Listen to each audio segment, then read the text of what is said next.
Anak, bawal ka lumabas dahil mainit.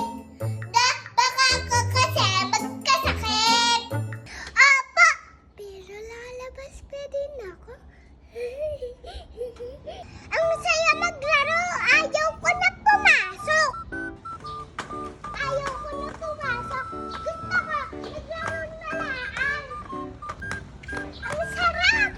Kainitan! Gusto ko nga mag-slide. Ayaw ko na pumasok talaga.